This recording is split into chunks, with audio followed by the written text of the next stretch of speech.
Welcome again to our channel sun physics. हमने gravitation chapter शुरू किया था आपके एनटीएससी के लिए। अब हम उसी में आगे बढ़ रहे हैं। इससे पहले हमने Kepler law of planetary motion किए थे। Next topic is universal law of gravitation.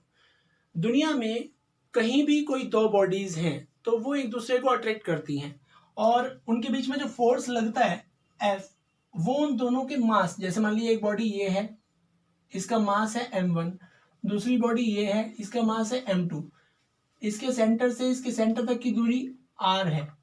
तो एक्सपेरिमेंटली न्यूटन ने ये देखा था कि force is proportional to product of the mass, F proportional to m1 m2 और F प्रोपोर्शनल टू 1/r² या F inversely proportional to r²।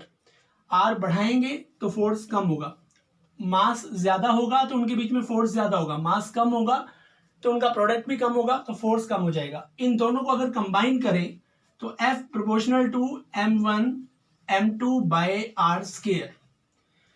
जब हम प्रोपोर्शनल साइन हटा के इक्वल टू लगाते हैं तो एक कांस्टेंट आता है। यहां वो जो कांस्टेंट आएगा that will be g, m1 m2/r²। What is g here? g is universal gravitational constant. और बाय एक्सपेरिमेंट्स इसकी वैल्यू हमें जो मिलती है, g की वैल्यू मिलती है 6.67 इंटू 10⁻⁻11। यूनिट क्या हो जाएगी? देखिए g बराबर हो जाएगा Fr²/m1 m2। F फोर्स है तो वो न्यूटन में होगा, r डिस्टेंस है तो मीटर, मीटर का square, by mass kilogram, kilogram, ये हो जाएगा किलोग्राम स्क्वायर। तो g की वैल्यू क्या हुई? 6.67 into 10⁻⁻11 newton metre square by kilogram square. अब इसमें ध्यान देने वाली बात यह है कि जो दो ऑब्जेक्ट के बीच में लगने वाला ग्रेविटेशनल फोर्स है वो उनके बीच में मीडियम पे डिपेंड नहीं करता।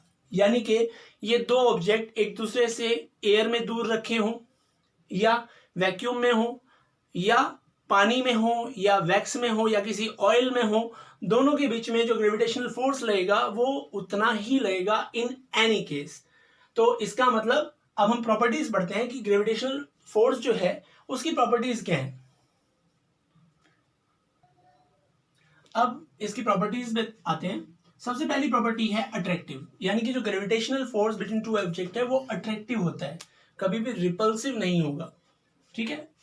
सेंट्रल, सेंट्रल का मतलब जैसे एक ऑब्जेक्ट ये है, एक ये है, तो जो फोर्स लगता है वो इनके सेंटर से जो लाइन जाती है उसके अलोंग लगता है। ये वाला ऑब्जेक्ट इसके कारण इस तरफ अट्रैक्ट होगा, ये वाला ऑब्जेक्ट इसके कारण इस तरफ अट्रैक्ट होगा, लेकिन वो किस लाइन के अलोंग होंगे? सेंट्रल लाइन के अलोंग, इसलिए इस फोर्स को सेंट्रल कहा जाता है। उसके बाद फॉलोज इनवर्स स्क्वायर लॉ, इस चीज को बोलते हैं। जब भी कोई क्वांटिटी डिस्टेंस के स्क्वायर के इनवर्सली प्रोपोर्शनल होती है तो हम ये कहते हैं कि वो क्वांटिटी इनवर्स स्क्वायर लॉ को फॉलो कर रही है। अब क्योंकि ग्रेविटेशनल फोर्स में ऐसा है कि F inversely proportional to r², तो इसका मतलब ग्रेविटेशनल फोर्स भी क्या करता है? Follows inverse square law. अभी मैंने बताया था does not depend upon intervening medium. दो ऑब्जेक्ट के बीच में मीडियम क्या है इस बात पे ग्रेविटेशनल फोर्स डिपेंड नहीं करता। बीच में मीडियम हो ना हो, कोई हाई डेंसिटी वाला मीडियम हो, लो डेंसिटी वाला मीडियम हो, उनके बीच में ग्रेविटेशनल फोर्स उतना ही रहेगा, उसमें कोई चेंज नहीं आएगा। और लास्ट पॉइंट है वीकेस्ट नेचुरल फोर्स। ये नेचुरल फोर्स है। नेचुरल फोर्स और भी होते हैं जैसे electrostatic force, strong nuclear force, weak nuclear force. उन सब में ये सबसे कम वैल्यू का फोर्स है, यानी कि इसकी क्वांटिटी बहुत कम होती है as compare to other natural forces.